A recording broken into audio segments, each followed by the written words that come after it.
네, 다급한 표정으로 기자분이 이제 시간 줄여야 된다고 해서, 네, 저는 해운대중학교 교사 강수현이라고 합니다. 뭣도 모르고 이런 기회가 있다고 해서 지원해서 감사하기도 하게 됐는데, 포스터 라인업을 보고 이거 뭔가 잘못됐구나라는 생각을 좀 했었습니다. 모를 수도 없고 해서 준비 열심히 했는데요. 전문가들이 서신 이 자리에 설 수 있게 된 것만으로도 우선 영광이라고 생각을 하고, 저는 현장에서의 경험을 나누어서 이제 보여드린다고 생각하시면 될 것 같습니다.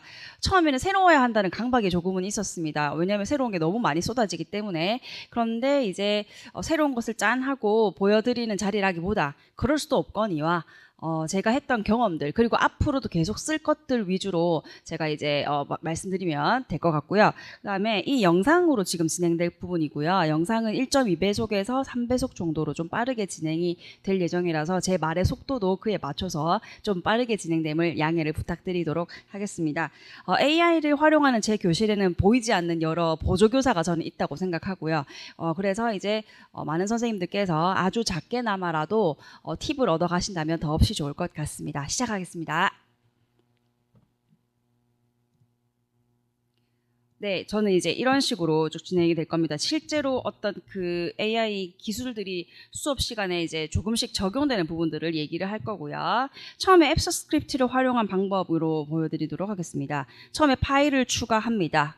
교과서든 학습지든 파일을 추가하는 장면이고요. 그러고 나서 이제 프롬프트를 넣어야 되겠죠. 그래서 뭐 이렇게 퀴즈를 만들어 달라. 수업을 다 끝낸 다음에 퀴즈를 넣어주세요. 단답형, 서술형, 오지선다 딱 섞었습니다. 골고루 분산시켜 달라고 했고요. 그러면 이제 문제를 계속 만들어 주겠죠. 물론 이 부분에 대한 검토는 교사가 필요할 부분입니다. 총 이렇게 10문제를 만들었고 저희가 하고 싶은 것은 구글 설문지를 바로 만들고 싶었습니다. 그래서 이것을 코드로 만들어 달라는 프롬프트를 넣는 겁니다. 그래서 2차 프롬프트로 이것을 구글 앱스에 들어갈 수 있도록 앱스 스크립트에 들어갈 수 있도록 편집 링크와 응답자 링크까지 포함해서 지금 영상을 만들어 이렇게 코드를 달라고 했습니다. 그러면 얘가 바로 이제 똑똑하게 만들어줍니다. 이 영상들은 제가 편집을 했지만 실수도 있습니다. 그래서 제가 여러 번의 수정 과정을 거치기도 하거든요. 친절하게도 이런 식으로 하면 됩니다라고 다 알려주는 부분이 있고요. 그래서 이제 이렇게 코드를 방금 제가 만든 그 문제로 이제 코드가 만들어졌고 코드 복사를 해서 이제 앱스 스크립트 창으로 넘어가게 됩니다. 크롬을 켜시고 스크립트 뉴라고 해서 사이트를 넘어가게 되시면 이렇게 창이 뜹니다. 그래서 창의 모든 내용을 지우고 방금 복사한 코드를 붙이면 되고요.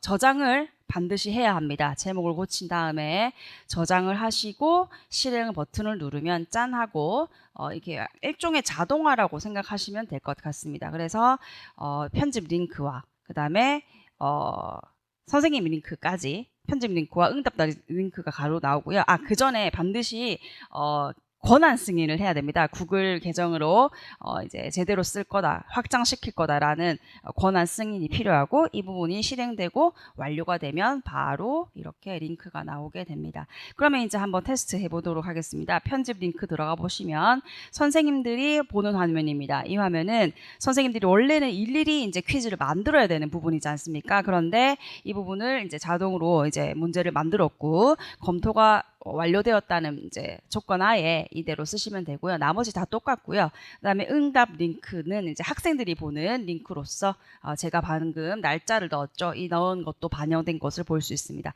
이런 식으로 한 가지 이렇게 수업에 활용했던 소개를 드립니다. 답을 이렇게 학생들이 받으면 오른쪽 귀퉁이에 구글 워크스페이스 이제 연결을 시키면 제미나이가 뜹니다. 여기서도 이 데이터 자체를 여기서 바로 분석을 할 수가 있습니다. 그래서 옆에서 데이터를 이제 뭐 이렇게 한번 뭐 통계를 내달라 혹은 여기서 제가 약간 부족해서 그래프로 만들어 달라고 했습니다. 그랬더니 이 아이가 바로 그래프를 만들었고요. 여기서 이제 삽입 버튼을 눌러주시면 이 자료 자체에도 들어가게 됩니다. 저는 보여드리기 위해서 여기서 마무리 짓도록 하겠습니다. 이런 식으로 진행됩니다. 좀 빠르죠? 네. 두 번째입니다. 네, 앱스 스크립트를 활용한 부분인데 이번에는 구글 스프레드시트에서 제가 진로기 때문에 체험활동 배정이 너무 힘든 일이거든요. 그걸 한번 자동화를 시켜보고 싶은 거예요. 그래서 그것을 프롬프트로 넣었습니다. 반 아이들, 프로그램, 어떤 종류로 담임 선생님들은 되게 간단하게 이름만 넣으면 이 부분을 이제 자동으로 프로그램 배정이 되는 그런 걸 만들어 보고 싶었습니다. 여러 번의 어떤 수정 과정을 거치긴 했는데 그 과정은 생략되어 있고 결과적으로 배정된 프롬프트를 한번 다시 똑같이 이제 앱스 스크립트로 넣어볼 겁니다. 이번에는 스위트로 넘어와서 새 페이지에서 확장 프로그램이라는 메뉴가 있습니다. 여기 들어가셔가지고 앱스 스크립트를 다시 클릭을 하십니다. 그러면 이 시트에 해당하는 코드가 들어가게 됩니다. 여기서 앱스 스크립트를 열어서 방금 했던 것처럼 똑같이 내용을 지운 다음에 챗GPT가 만들어준 코드를 넣어줍니다. 그러고 똑같이 저장을 하고 실행 버튼을 누르면 되는데 얘는 조금 더 복잡해요. 그 고급을 이제 요구를 하던데 한번 보여드리도록 하겠습니다. 근데 뭐 안전하지 않다라고 해서 진짜 안전하지 않은 건 아니기 때문에 걱정 안 하셔도 됩니다. 드라이브에 저장을 하고 실행을 하면 이제 권한 스닝 버튼이 조금 독특하게 나올 수도 있어요. 그래서 보시면 조금 약간 위험한 것처럼 막 나오거든요. 권한 검토 누르시고 하면 뭐 이런 식으로 나옵니다. 뭐. 안전하지 않다 뭐 이런 식으로 걱정하지 마시고 이 안에서 해결되기 때문에 앱스 스크립트를 이제 허용한다라고 해주시고 넘어가면 됩니다. 이렇게 진행을 하면 일단 자동 배정표라는 여기 이것만 만들어진 상태고 이제 시트를 만들어 보겠습니다. 시트를 한번 실행을 시키면 한번 보시면 이런 식으로 밑에 보이시죠? 쫙 만들어지는 거. 그래서 자동으로 이제 이런 식으로 복잡한 과정들이 한 번에 해결이 되고요. 그러면 담임 선생님들한테는 제가 이 링크를 공유하여서 각 반의 선생님들한테 여기 이름을 넣어달라고 하는 겁니다. 그래서 선생님들이 이렇게 이름을 넣으시겠죠? 이렇게 뭐 배정을 해서 이름을 넣으시면 코드를 돌리기 전에는 이 티셔츠 만들기 프로그램에 아직까지 반영은 되지는 않습니다. 예를 들어서 탭을 누르면 아무도 없죠. 그런데 이제 이렇게 이름을 다 넣은 다음에 업데이트 프로그램별 시트라고 해서 이렇게 코드를 돌리면 다시 들어가 보면 배정이 된 것을 볼 수가 있습니다. 이런 식으로 한 반의 배정이 이렇게 간단하게 끝이 나는 거죠. 그러니까 업무 자동화라고 생각하시면 될 것 같고요. 이런 식으로 제가 실제로 6월 달에 진로 체험 활동을 갔었고요. 그래서 그거 한번 이름은 흐른 눈 해주시고 이렇게 선생님들이 입력했던 것들이 간단하게 출석부도 만들어져서 계속 이렇게 업무를 진행했었던 부분 소개해드렸습니다.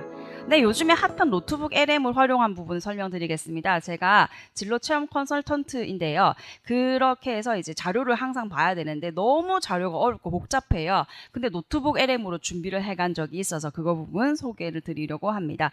여기 화면에 들어가시면 이런 창이 뜨고요. 새로 만들기 누르시면 소스를 업로드할 수 있습니다. 구글 드라이브를 활용해도 되고 링크나 텍스트도 가능합니다. 저는 이미 올려진 소스가 있기 때문에 그 부분은 설명드리도록 하겠습니다. 그래서 아까 말씀드렸던 진로교육지원센터에 이런 운영 계획서가 되게 막 표도 많고 숫자도 되게 많은데 이제 소스를 넣었어요. 이런 식으로 클릭하면 이런 식으로 보이고요. 자료들이 이런 식인데 뭐 간단하게 보려면 이제 뭐 이런 파일들입니다. 옆에 내용들은 자세하게 보여드릴 수는 없지만 되게 표가 많고 이게 무슨 말을 할 수 있어야 되는데 뭐 아는 게 없다. 그런데 이 노트북 LM으로 좀 마음을 덜었죠. 마인드 맵을 하면 이렇게 내용도 요약이 되고요. 너무너무 이제 이것도 유용한 기능이고요. 자세한 내용은 클릭하지 못하지만 이런 식으로 누르면 방금 올렸던 업로드했던 내용들이 다 요약되고 되게 엄청난 기능인 AI 오디오 오버뷰라는 부분이 있는데 쉽게 생각하시면 팟캐스트 기능이라고 생각하면 됩니다. 출력 언어를 한국어로 하면 이제 몇 분 정도 걸리는 과정을 거친 다음에 이제 프로그램 만들어주고요. 할루시네이션이 방지된다는 점이 노트북 LM의 되게 큰 강점이라 생각합니다. 그래서 구글에서는 보통 연령 제한에 되게 엄격한데 이번에 노트북 LM이 전 연령대 사용 가능으로 바뀌었습니다. 그래서 되게 이제 그만큼 자료에 근거한 자료다. 안녕하세요. 보여드리겠습니다. 오늘은 여러분께서 보내주신 되게 아주 수준급의 흥미로운 자료. 목소리가 엉성한 게 아닌 수영구 해운대구의 2025년 진로교육지원센터 운영 계획안을 함께 살펴보겠습니다. 한 분이 더 나와가지고 같이 대화를 하는데 중요한 내용을 다 짚어주고 요약해주고 그래서 되게 이거 들으면서 제가 이제 컨설팅에 참여하러 갔던 기억이 있습니다. 이세 지역 센터들이 내년 그 다음에 함께 살펴보겠습니다. 이세 지역 센터들이 내년에 우리 청소년들 진로 교육을 위해서 어떤 그림을 그리고 있는지 핵심 내용을 좀 속도감 있게 파헤쳐보죠. 네, 아시겠지만 지금 노래 나올 때마다 다른 장면으로 바뀌는 중입니다. 이번에는 캔바를 활용한, 선생님들이라면 진짜 캔바 없이 못 살죠, 요즘에. 근데 요즘에 캔바가 지금 이렇게 AI 기능이 나와가지고, 죄송합니다. 네, 프로그램을 만들 수 있습니다. 그래서 디자인도 되게 괜찮거든요. 캔바다 보니까 아무래도 이렇게 사회 정서적인 교육을 위해서 한번 심리 테스트 같은 우리 학교 내의 캐릭터를 한번 만들어 보자라고 해서 코드를 한번 만들어 봤습니다. 그래서 이렇게 코드 생성 버튼을 눌러 주시고 이렇게 심리 테스트를 해보는 걸 만들어 보고 싶다 하고 하니까 바로 질문을 줘요. 얘가 좀 더 다른 정보를 넣어서 만들고 싶어서. 근데 일단 만들고 보는데 그 질문에 대한 답을 제가 했습니다. 성격 유형 등이 드러나게 하고 10개의 질문 정도, 너무 많이 하기는 좀 그러니까. 그 다음에 뭐 포함하고 싶은 생활 영역은 친구나 학습이나 뭐 급식 애들이 좋아하니까 급식 정도 넣어줘. 이렇게 해서 이제 여러 번에 한 3번 정도 거쳤습니다. 수정 사항을. 이번은 지금 그 과정까지는 다 보여드리지 못하고, 그래서 이런 식으로 코드를 만들어서 요거는 수업 시간에 쓰는 이제 패들렛입니다. 이런 식으로 아날로그식의 수업도 계속 당연히 하고 있고요. 학생들에게 이제 테스트 한번 해보자라고 해서 해준캐라고 해서 해준 캐릭터입니다. 그래서 테스트를 해보면 아주 간단하게 이런 식으로 프로그램이 나오고요. 질문들이 이제 애들 입장에서 중학교 1학년 대상이라고 했기 때문에 나름대로 흥미를 가질 수 있고, 나도 학교에서 이런 어떤 친구랑 비슷한 유형이 있구나, 나도 학교에서 이런 캐릭터로 뭐 하루를 살고 있구나, 뭐 재미 삼아서이긴 하지만 사회 정서적인 부분에서 약간 이제 긍정적인 효과가 있었던 수업이 되었습니다. 네, 이렇게 하면 예, 이렇게 하나밖에는 못 보여드리지만 깔끔 정리러 말고 뭐 수학 천재, 급식 뭐 이런 것도 있었고요. 재미있게 한번 했던 기억이 납니다. 이번에는 이제 퀴즈 게이미피케이션을 수업에 활용했는데 그 게임 자체를 만들어 버리는 거죠. 수업을 하고 난 뒤에 그 게임을 만드는 프롬프트를 넣었습니다. 간단하게 설명을 드리도록, 죄송합니다. 이거는 게임이 그 다음이구나. 요거는 그냥 퀴즈 자체입니다. 네, 죄송합니다. 퀴즈 자체인 거고요. 캔버스 기능으로 역시나 코드를 만들어서 그 프로그램, 퀴즈 프로그램 자체를 이제 아이들이 입력을 하면 바로바로 그 자리에서 확인할 수 있는 프로그램이 만들었습니다. 캔버랑 비슷한 모양으로 나오죠. 그래서 이렇게 나와서 결과적으로 챗GPT랑 다르게 제미나이가 이런 부분이 되게 강하더라고요. 그래서 결과물을 테스트해 보면 이런 식으로 학번과 이름을 넣고 방금 했던 수업에 대한 내용으로 복습을 하게 하는 거죠. 하고 이제 선생님 입장에서는 답변 제출하면 누가 어떤 문제를 틀렸고 맞았고 바로 확인될 수 있도록, 물론 익명으로도 혹은 비밀로 선생님 입장에서 비밀번호 넣고 들어가게 조회 가능한 것도 가능합니다. 학생들에게는 요거를 공유해서 링크로 바로 게시해서 수업에 이제 복습을 할 수 있도록 진행을 했었습니다. 요즘에 이런 걸 바이브 코딩이라고 뭐 이렇게 막 말이 많이 하던데, 요렇게 이제 웹페이지가 하나 만들어진 거죠. 이렇게 방금 말씀드렸던 게임으로 이제 진행한 것이 이겁니다. 사실 제가 되게 간단하게 보이는 것처럼 되어 있지만 이 과정들, 이게 지금 쭉 내려가는 과정들이 전부 다 제가 수정했던 상황들입니다. 정신 차려라, 다시 해라, 뭐 이런 부분 고쳐라, 막 엄청나게 막 챗GPT로 넘어갈 거야, 막 이러면서 막 협박도 하고 이러니까 애가 이제 막 이렇게 열심히 해서 이런 과정들을 다 거친 작업들이거든요, 사실. 그래서 질문하는 게 되게 중요한 것 같고요. 이렇게 팀을 만들어서 이제 조별 활동으로 할 수 있게 되는 걸로, 이제 조금 이것도 역시나 완전하지는 않습니다. 이제 수정할수록 더 완벽해지는데, 그리고 그림도 보시면 이게 DNA인 것 같아요. 근데 DNA 같지가 않죠. 그래서 약간 부족한 부분이 있지만 그럭저럭 수업에는 활용할 수 있게 됐었습니다. 그래서 퀴즈로 이렇게 20문제지만 이제 영상이 다 찍지는 않았고 간단하게 이런 식으로 진행해서 이제 결과적으로 이렇게 결과 보고 너는 몇 점이고 우리는 해서 간단하게 진행했던 부분을 소개해드립니다. 이제 마지막입니다. 네, 요즘에 핫한 러버블이라는, 이거는 완전한 진짜로 이제 데이터베이스까지 넣을 수 있는 그런 지금 파일 파일을 만들 수 있는 그리고 이제 프로그램 만들 수 있는 사이트인데요. 제가 노션을 쓰고 있는데 노션 자료를 다 주고 이 상담 프로그램을 만들고 싶다라고 하니까 이제 그 부분은 왜 이거는 다르게 하냐면 좀 전문적인 프롬프트가 필요한 거죠. 프로그램 자체를 만들다 보니까. 그래서 프롬프트를 위한 프롬프트를 만들었습니다. 이렇게 할 거니까 좀 프롬프트를 멋있게 해주세요. 제대로 꼼꼼하게 해주세요. 저거 이렇게 쓰고 있으니까 이걸 내용을 다 반영해 주세요라고 해서 전문적인 프롬프트, 지금 복사하는 게 프롬프트 자체입니다. 엄청나게 길죠. 프롬프트가 전문적이어야 프로그램이 만들어지기 때문입니다. 그래서 지금 프롬프트를 전문적으로 만들어진 프롬프트를 복사해서 러버블.dev로 넘어왔습니다. 그래서 요즘에 참 새로운 것들이 너무 많은데 골라내고 활용할 궁리를 하는 게 교사의 몫이라고 생각합니다. 내용을 이렇게 넣었고 디자인은 그냥 고급스럽고 조금 세련되게 해달라고 추가를 했습니다. 그랬더니 저는 조금 약간 이제 이미지가 좀 들어간 걸 원하긴 했지만 어쨌거나 이렇게 프로그램이 실행이 됐고요.